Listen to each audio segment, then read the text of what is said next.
Our grand total for traveling Switzerland for 1 month is... We're Jana and Brett.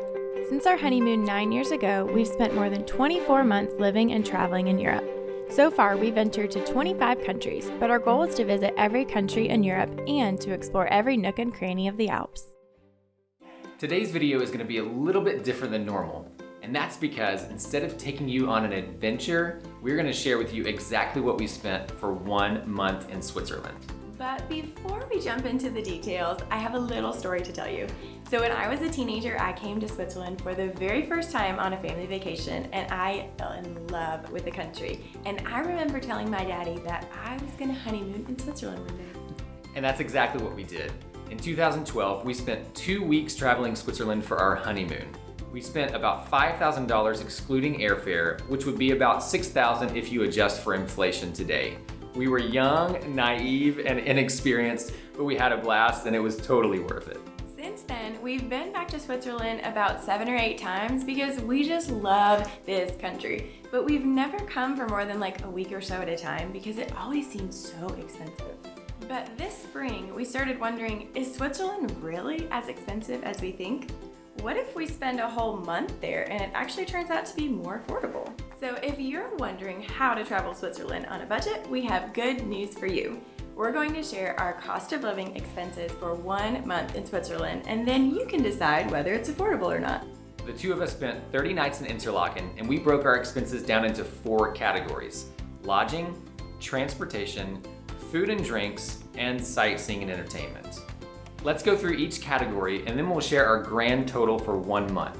But be sure to stick around to the very end where we'll share with you the fact that we actually spent even less than that.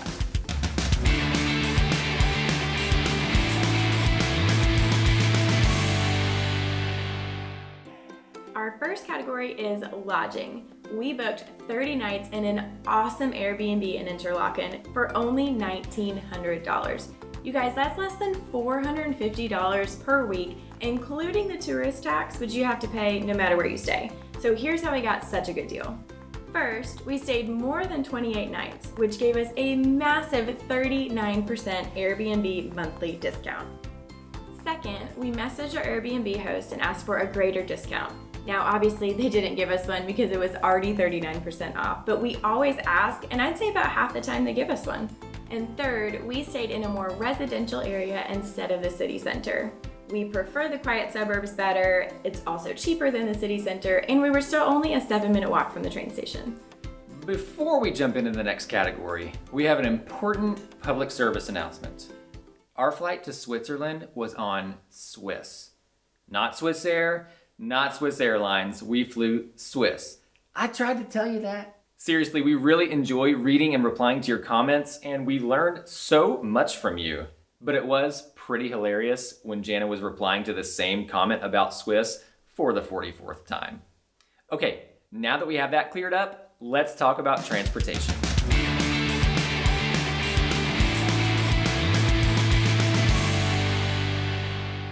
There's just no way to avoid it.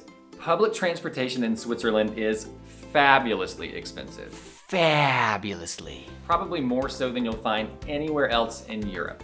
During our month exploring Interlaken and the Jungfrau region, we spent $930 on transportation.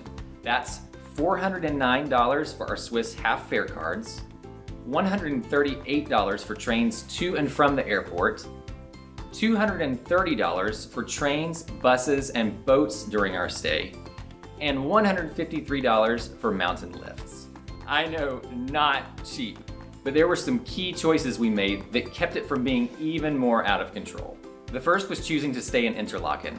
During past trips to this area, we avoided Interlaken like the plague, preferring more charming villages such as Mürren or Grindelwald.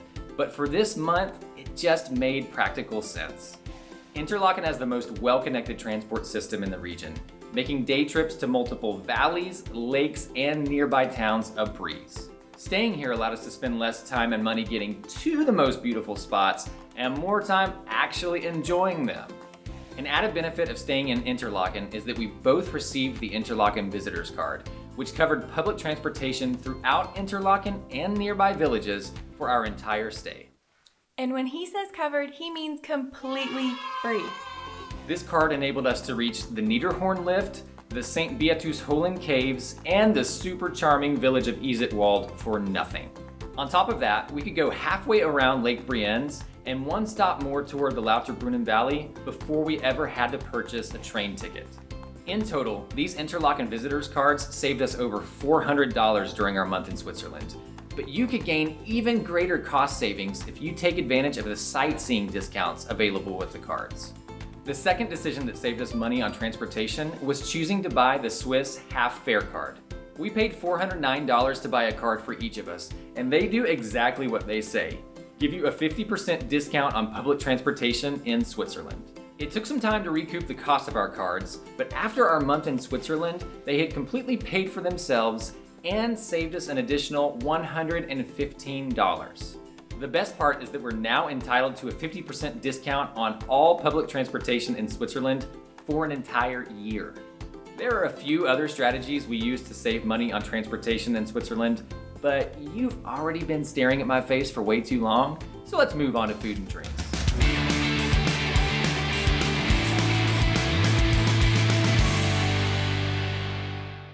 Is Switzerland expensive? Some things are, like transportation and restaurants, which is why nearly half of our $900 food and drink budget was spent on groceries. Buying groceries is way more affordable than eating out in restaurants all the time, which is why we shop at our favorite high-quality discount grocery store, Aldi. Also a pro tip, meat can be super expensive in Switzerland, so we just ate less meat than normal. Other than groceries, we spent $360 on restaurants, markets, and farm food. Now, $200 of that was spent just on our special anniversary dinner and returning to our favorite restaurant from our honeymoon. But I can't talk about food without mentioning the self-service farms. They are super cool and an awesome way to eat local when you're in Switzerland. The last category on our food budget is for drinks. For $145, we had 3 bottles of wine and 4 beers from the grocery store, 9 coffees and 3 juices at cafes, and 5 glasses of wine or beer at Mountain Huts. And we can't forget about the syrup. If you watched our DIY Swiss food tour video, then you know exactly what I'm talking about. And I just want you to know that we now enjoy syrup nearly every single day the right way.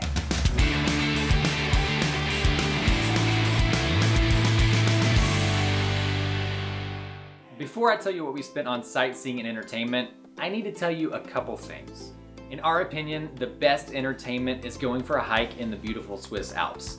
We typically don't visit museums or do a lot of the extreme sports activities that are super popular in this area, so our entertainment budget is really low. Also, we've been to this area before, so we've already seen the Jungfrau and the Schildhorn, 2 of the most iconic mountains in the area, and we also have visited Trummelbach Falls. So this time, we chose to search out some newer experiences that might not be as well known with the tourists. So that's why we only spent $22 on sightseeing and entertainment, and that was for a very relaxing day at Blousy.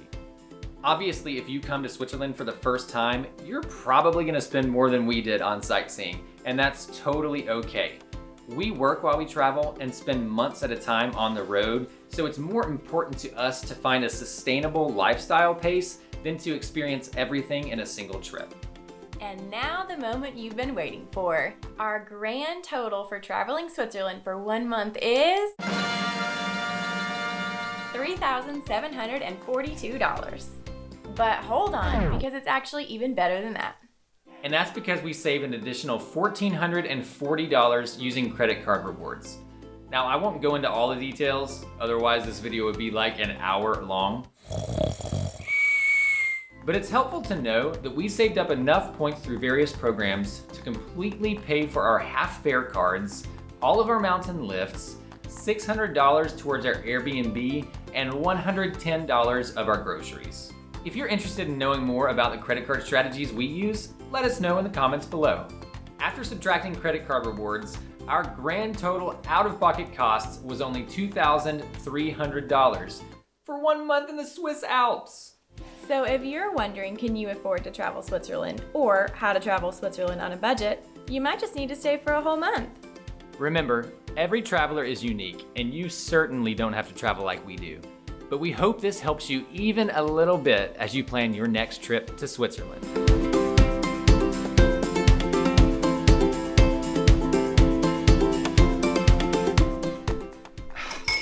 I'll never get this right. The two of us spent 30 nights in Interlaken. You did? Yep. So if you're wondering how to traverse, we're not gonna You could traverse it. Right in the middle of that shot. Like right in front of the camera. Interlaken has the most well-connected transit. See you laughing back there. Okay, I can do it. Don't get the giggles. But we hope you help. Hope you. Hope it helps you.